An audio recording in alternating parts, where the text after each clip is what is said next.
Is transgender dating gay? Are you gay if you date a transgender person? Let's just take the genitalia issue out of it. If that's all of a relationship is for a guy, then you're not in a relationship because she was feminine. She just was so feminine. And I always found that I could always fit on, I could always live comfortably on 75,000 baht a month. What's the story, everybody? Pete here from Thairish Times. Welcome along to another interview. My guest today, he's an Aussie from Australia. His name is Warren. A lot of you will know him from his YouTube channel, Chanya and Waz's Thailand.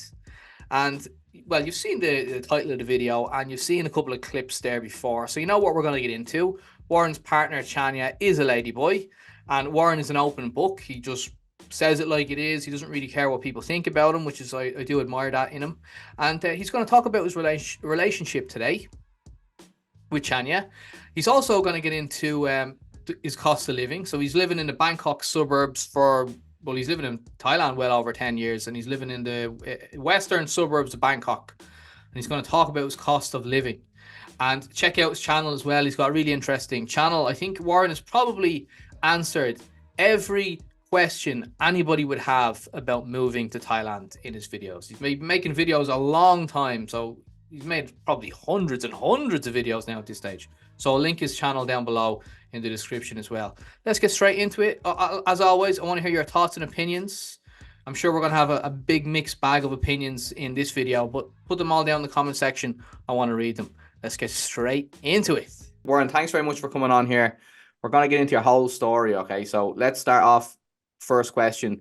When was your first trip to Thailand and what attracted you to the country? Okay, so you want the long version or the short version? Up to you, man. Give us the long version. The long version? The first trip to Thailand would have been 2005. We just opened the company I worked for just opened an office in Bangkok, and it was in Sunasak. Okay, and what were you doing? Actually, no, it wasn't. No, it was in Ceylon when we first opened. Yeah, sorry. What kind of company? What were you doing? It's an analytics company, fast-moving consumer goods. The company that's known worldwide now is IRI, a direct competitor to AC Nielsen. Okay. The company I joined was a family company when it was 23 employees, and I grew up with the company. They were a company called Aztec. And in 2005, they got, 2004, 2005 was acquired by a company called Sinovate, and Sinovate, having a bit more global reach, allowed us to then position going into Bangkok and a few other places. Then we got and you went in again. From Australia into Bangkok. Yeah, well, so I being the IT technician or the IT, the senior engineer, it was my job to go and put it all together, or make sure all the staff connectivity back to Australia, the whole thing. So in 2005, what was your initial feelings about the country? Obviously, you're living there a long time now, so obviously you liked it. Oh, well, my first impression, I arrived in Dong Mueang Airport, direct from Australia, from Sydney. Didn't know much. I had a few stories about Thailand, and they always, intrigued me. I'm not going to go into the stories. They're a bit sordid from typical boys' stories.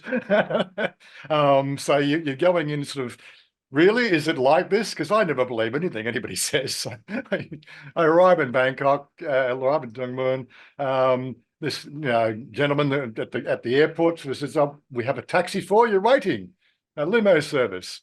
And I'm going, whatever, okay. I jumped in. I didn't realize you could just get a taxi. I jumped in this limo, drove to my hotel, parked at the house outside the front of the hotel, and I got out of the limo and I go, oh my God, what the hell is that smell? Because it's right on that the Klong. There was the green something or other on Saton. It's about 2 straits over from Ceylon. Yeah, and that was the first thing. The smell just hit me, and I'm going, "Oh my God!" That was 3 minutes of that to get inside, and then things just settled down, got unpacked.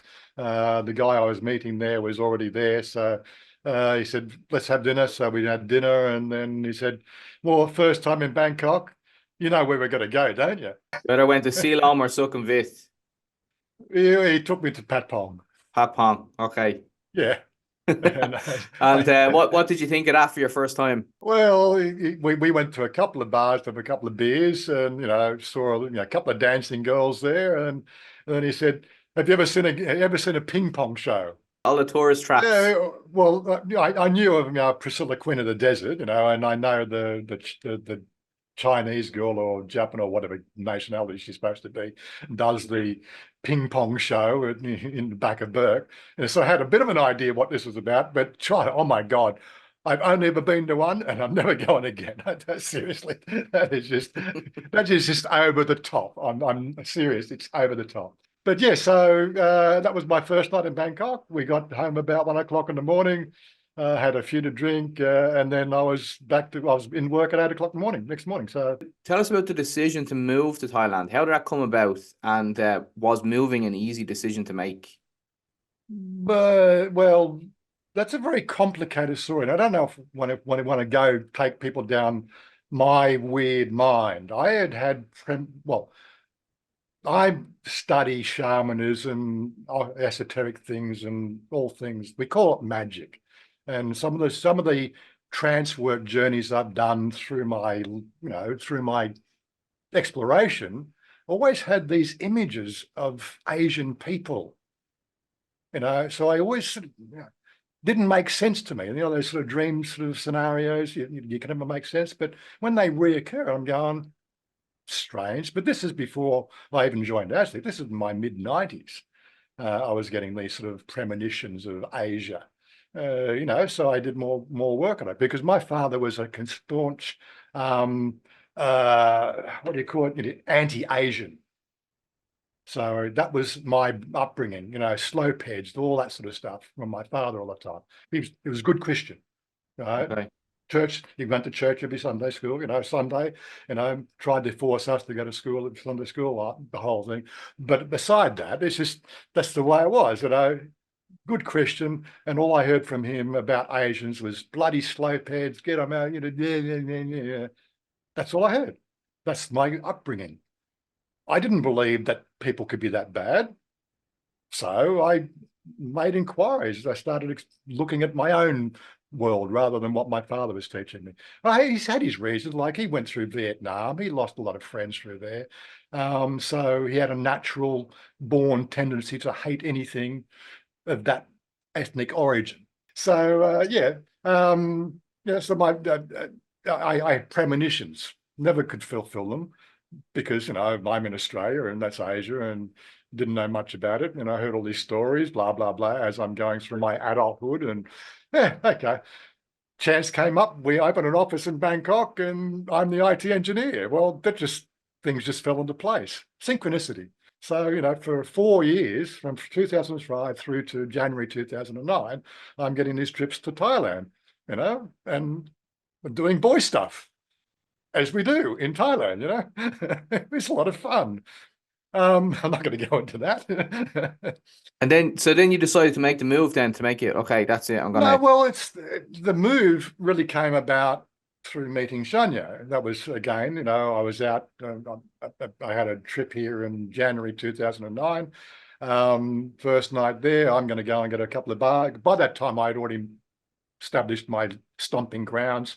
There was a bar in Patpong there in Soy 1, not the market side. The other side was called the Target 2 Pool Hall. And we used to go play pool there every night and drink a few beers and have a good time. And there was a rule in that bar, there was no freelancers. You could just have your friends. And I got to meet the whole crowd there in the Patpong area. And I was one of the gang. I almost bowed down, bought the bar. He was selling it at one stage, I think 2011. He was selling it for only about 1.5 million baht. Or the rights to the bar, but anyway. But anyway, in 2009, that's where I met Chanya. I was coming out of the bar, walking down the street to my hotel, and there was rack my brains now. I can't remember the name of it. Anyway, on the way down, there was a coffee shop, and as I'm walking past, somebody yells out to me, hello. And she walks up to me and starts talking to me.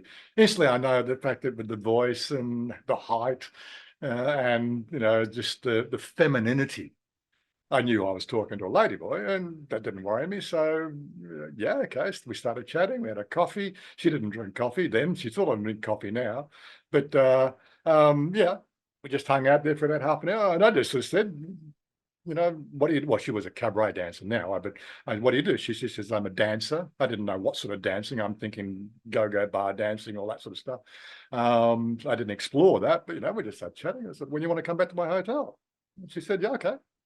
We chatted and talked each other up, and she liked that I had a little bit of Thai under my belt, and I said the right things, and the right polite particles, and that starts the conversation. I don't know how people do it on apps these days. How do you really work apps? Were you always attracted to ladyboys, or was this a new kind of Well, attraction? no. So, well, in my early adulthood, I was a bit of a, like I said, I went against everything that was normal. My father had this issue. My mother was the home cook, bottle washer, everything else, and that sort of family dynamic. I was the eldest. I was always left in charge, and I rebelled. I got into drugs, got into women, got into ladyboy. We went to parties. That's what you do. You party when you're 20 years old. Just party, party till you're dead. And what did your dad if you were partying, like, he would have been going, was he going crazy, going, what are you doing? Oh yeah, basically, I'm sort of being, I can say I'm being written out of the will, the whole thing, So, but as I said, he's not prepared to kick. Well, that's right. I'd already moved out of home. That's right. By that time, I'd moved out. The whole family split up. The mother and father divorced, I think, when I was 19. So we had a sort of a broken family unit anyway. We just got estranged. He didn't like what I did, but I just enjoyed the fact that I was pissing him off. Isn't that what guys do? They just piss their fathers off at that age. But yeah, so I went to a lot of parties, but the best parties I went to were the ones in the LGBTQ community, because Okay. they just were just better. That's it. I can't say it. You felt freer. Sometimes when you go to those places, or I'm not going to drink too much because that guy might beat me up, or if I drink too much, I might beat that guy up too much. You know how those parties go. So you're always on your edge. But Yeah. anytime I went to one of these parties, I never felt uncomfortable. I just felt like part of the gang. Sometimes you go there's nothing going on. It's just drinks and play cards. Other times it's pool parties and naked pool parties and the whole thing. Anyway, so that was my exploration. But I settled down around about the age of 27.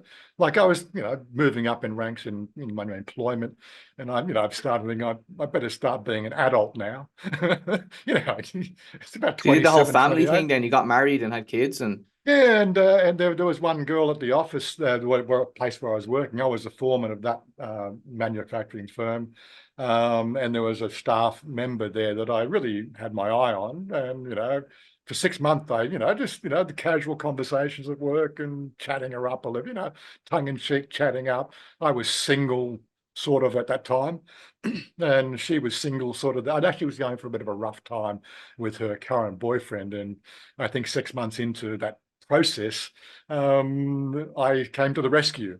How it works. She moved in 3 days later. oh my God, you're a fast mover.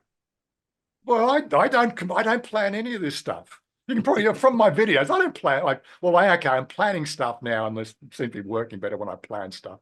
But it's YouTube, isn't it? So We'll then, get so to how long were YouTube. you married for? Well, we were dating. Well, she lived with me for 5 years before we actually got married. But the marriage thing came around because, again, I sort of brought the family back together from the split up, because once the divorce happened, everybody went everywhere. And my brother, who's 8 years younger, he ended up in a foster care because because that's what the courts sort of said. I think I was about 21 or 22. I sort of said, this doesn't make sense. He's my brother, you know, and he's not part of the family. So I talked to my father, and we agreed, and we took the house out of rent again. We moved back into the house, and I sort of brought the family back together, me, my father, and my brother. My sister had already moved out and she was down in Adelaide. So yeah, so that's brought the unit back together, and we sort of started to do normal things. I started to grow up a little bit. So then, okay, so you obviously got divorced then because you're in Yeah, Thailand. so we were asked, look, you've got the child, because we had children before we got married. Well, our daughter, and we got pressured by the grandparents. Look, like we should do the right thing, get the paperwork done, and so we got married. Didn't make any difference to the relationship. We're already over the honeymoon period anyway. So, and we're married up until 2007. So, Okay. So let's talk about your relationship with Chanya, because you show it all on the channel. You're very open on your channel, and your most viewed video is titled "How to Date a Ladyboy in Thailand." And you said in that video that dating a ladyboy is no different from dating a regular woman. And I thought that was interesting. Can you explain that? I always try to start by let's just take the genitalia issue out of it. If that's all of a relationship is for a guy, then you're not in a relationship. Right? There's so much more to a relationship. In Chanya's case, we talked and we could communicate enough to see that we liked each other. And why did I choose? Well, because she was feminine. She just was so feminine.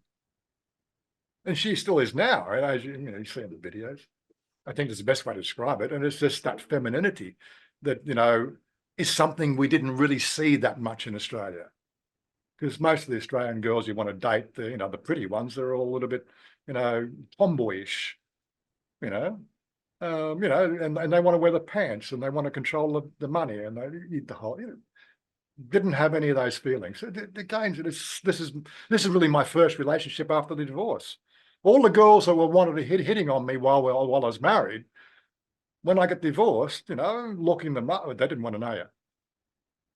They only wanted to play outside, play the game. They don't want commitment. Some people would say it's unusual because that you say that you were attracted to Chanya because she was feminine, but then people would say, well, she was born a male, so she must have some male attributes, characteristics. Yeah, she's strong. She's strong-willed. We do have the occasional "who's the boss" argument here. It doesn't get heated. It just like who's wearing the pants today, sort of thing. But outside that, just the feminine. She is the submissive. She's feminine, and she just completes you. Like I don't know. It's very hard to explain when you studied esoteric knowledge, outside the doctrine of, the biblical or Islamic studies. When you stray the field, you find out more about real life. And I just never worried about that sort of stuff. She just completed me. So another one of your videos you titled "Is Transgender Dating Gay?" And then you went into all the details on it. And I was looking through the comment section. Some people, obviously a lot of people agreed with you that you said it's not gay. And then there were people that said that you in fact were gay. What do you think? Are you gay if you date a transgender person? Personally, I have no interest in dating any guy. They're just guys. I'll have a beer with you, no problem. But there is zero attraction to the male form. So isn't that a definition of being heterosexual? Look, everybody's going to have their own opinion. Look, everybody's entitled to their opinion. I don't think it is. Other people do. That period when that video came, I just had a couple of conversations on my Discord channel with people who are being harassed about this issue, and it really just felt like it's a topic I could talk about. Try to sort of give them a little bit of, strength behind it. They obviously knew the topic was helping them, and that's all I cared about. I don't care about the other, 6,000 people that watched the video, or I don't know how many people watched the video now. Maybe 100,000.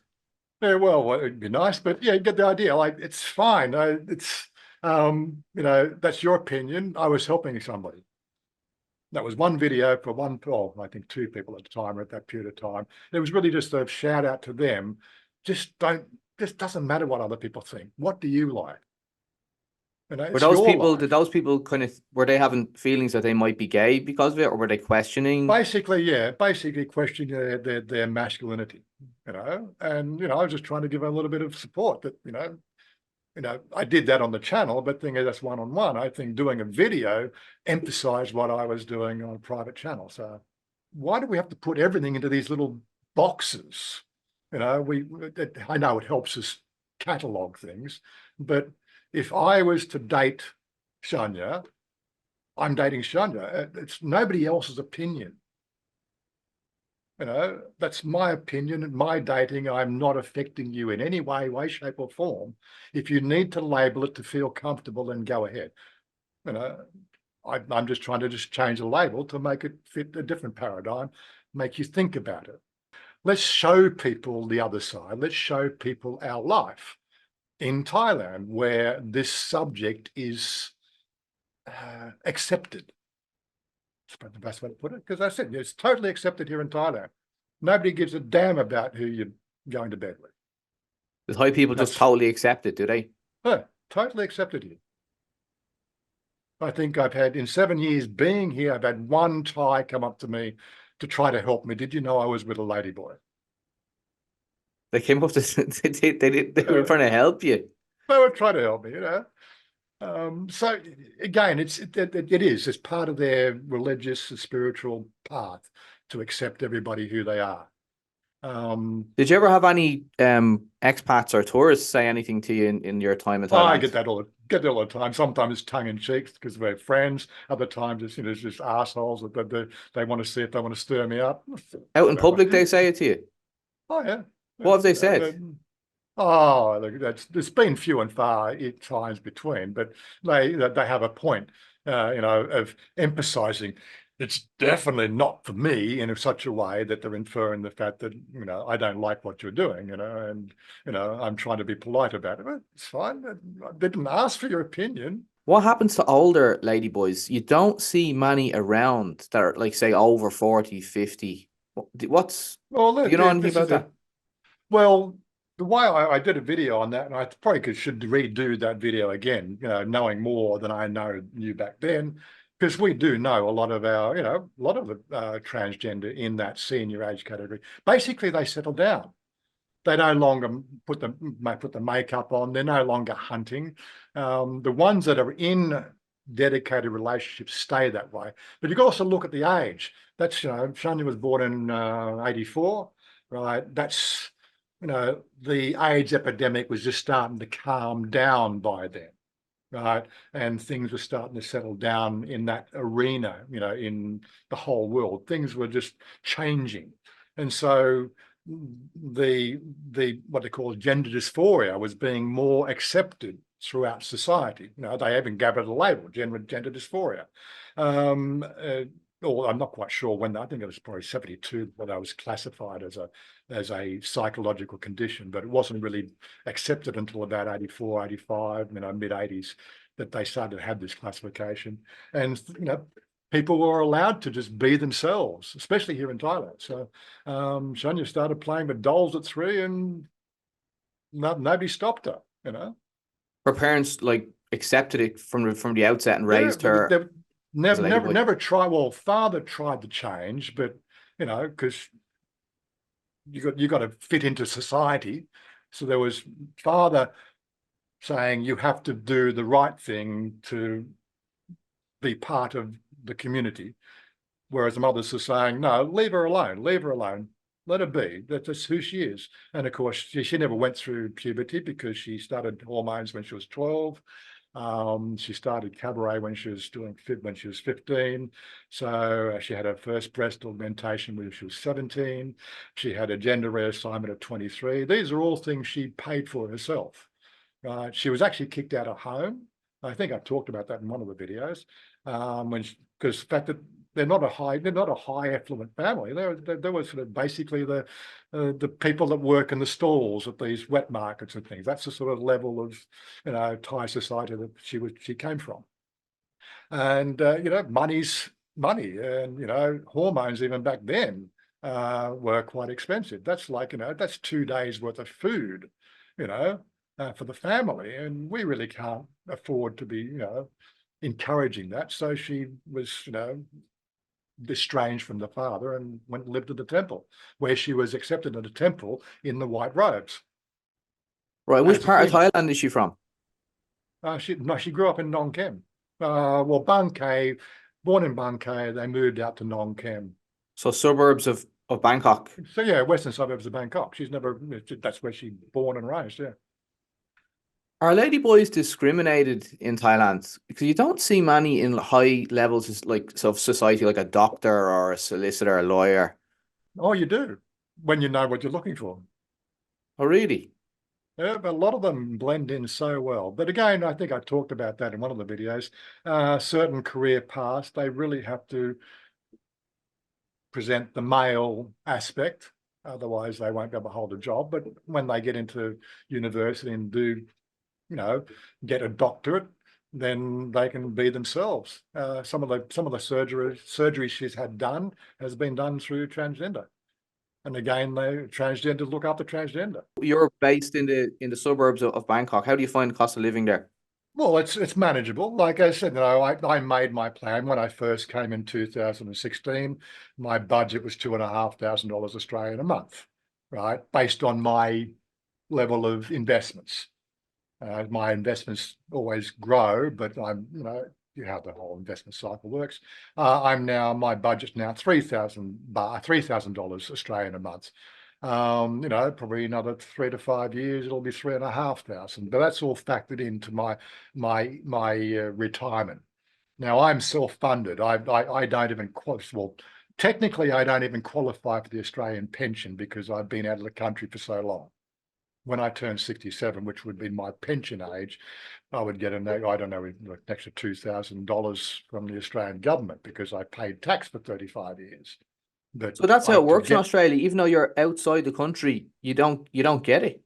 When you pay tax on it for 35 this years. is the thing. If I at 67, if I left the workforce at 67, I instantly qualify for the pension. Then I can move to Thailand on that pension, and the pension is CPI adjusted, right? But it's also means tested as well. So they'd be looking at my investment portfolio, comparing. I probably wouldn't get the full amount, but I still get a government subsidy, maybe $1,000 a month.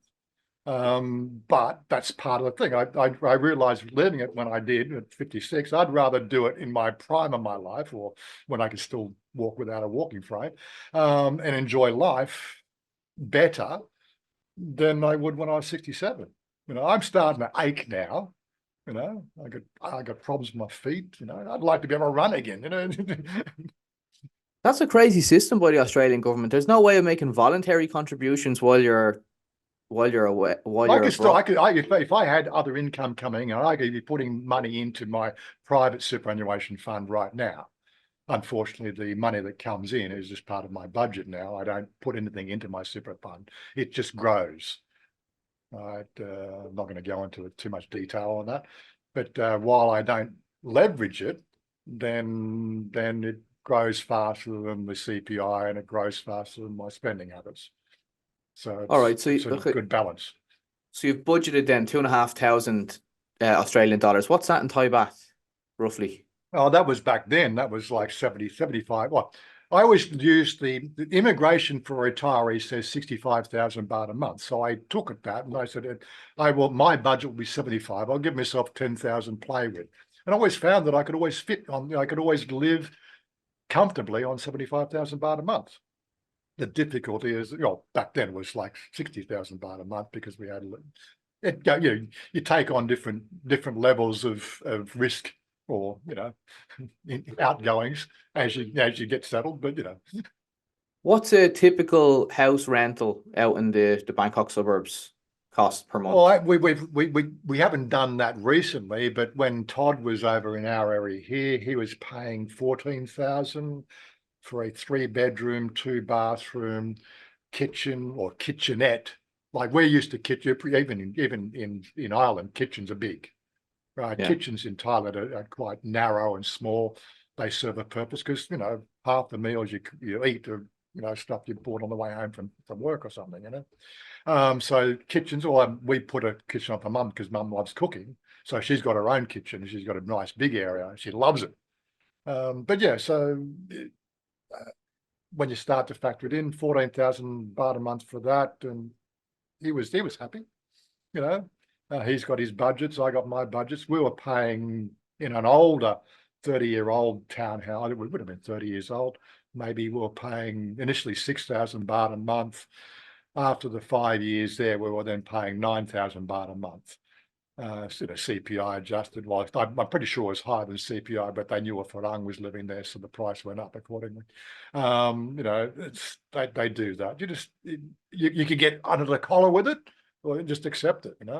It didn't break the bank. But yeah, you've got a typical price around here if you want something that is a house-ish, with 4 walls that don't resonate with the neighbour. You're going to be looking at about 15,000 baht a month.